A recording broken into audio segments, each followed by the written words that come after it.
Now let's learn about comments in Python. As some of you might be already aware of, Python comments in any programming language are basically statements like this, right?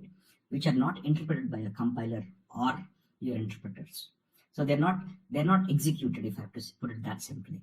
And they're typically used to write exploratory pieces of your code to make your code more readable by humans. For example, here you could say this is print hello world to console. So it's saying what this line of code below that is doing.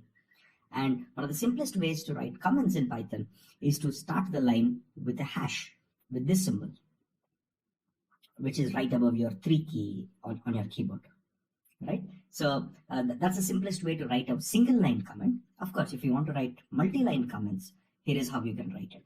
Of course, you can write a multi-line comment like this with hash starting on each line.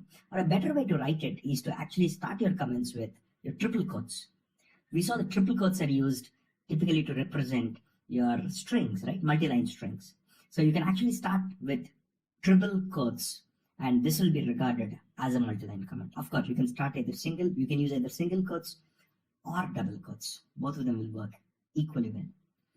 Now, unlike many programming, for example, in C, if you recall, how do you put a block of code? How do you write a block of code? For example, if I'm writing a for loop in C, I typically might write int I equals to 10, I less than 100, I plus plus, and I typically put all of this code in your curly braces, right? So this is a block of code.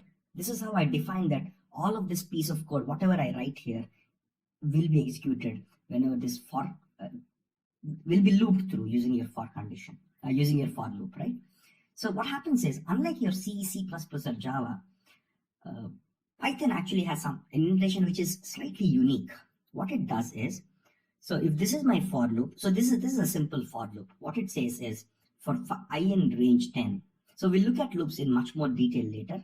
But what this does is basically it goes this is equal to saying for I equals to 0, I less than 10.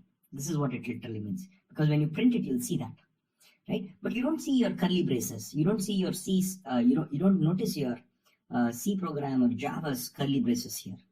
Because what Python uses is an indentation of this sort, where if this is my code flow, if this is the line on which my code is flowing, if I have some gap here, it assumes that till the time the gap is there, it is all part of my for loop. So it uses, typically, it's a good habit to use 4 spaces for indentation, right? Some people also use a tab, but it's recommended to use 4 spaces because tabs could be interpreted slightly differently in various text editors, right? So, for example, if you look at a code like this, okay, for example, if I write a line like this, let me just edit this code so as to make it interesting, right? So I just said, okay, print I in 1 to range. Now if I just go back here, and if I say print 100, right? So this print 100 here is not part of my for loop because it's at the indentation of for. So everything here, for example, if I change this to print I multiplied by 2, right? So I get my print I and print I print. So both these lines, so 0, 0, 1, 2, 2, 4, 3, 6. So this whole piece of code that is highlighted here is part of my for loop because it is indented at the same level inside the for loop. But my print 100 is not in my for loop. That's important to notice. I might ask, what if instead of 4 spaces, I have 1 space, right? So I think I mistakenly used a tab here. It's always good to use 1, 2, 3, 4, right? So I could say 1, 2, 3, 4, right? Then the question is, what if I put a single space? So this line now is neither at the for loop nor at the print statements, right? Then what happens? It simply raises an error. It says you have not indented it properly. It's called an indentation error. And your IPython is smart enough to realize that there is an indentation problem and it highlights it in red as you type, right? But you can get rid of this. You can get rid of this problem if you just make this print 100 line start with your for, or if you just make it go inside your for loop, right? So this is a very, very useful way. Let me explain you why.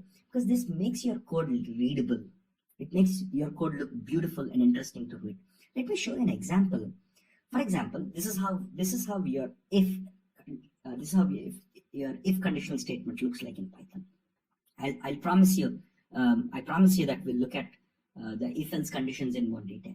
But there are two ways of writing this if statement. I can say if true, print this. Of course, there are 4 spaces here, which means both of them will be executed if true. Of course, if true, and hence these two will be executed. I would have written the same thing in just one line like this. And these two statements now are delimited using a colon. When you have a colon like this, what it says is that these two statements need to be executed one after other, and they're on the same line. But this is not readable. If you look at readability or the cleanliness of code, or how easy is it to just flow through your code, this is much less readable. Of course, they both are doing exactly the same thing. But remember, code readability is as important as code correctness. Because when you write code, maybe 100 other people may read your code later. And your code should be in a state that people can easily understand what's happening. The next concept is statements. So statements are basically commands that your Python interpreter will execute.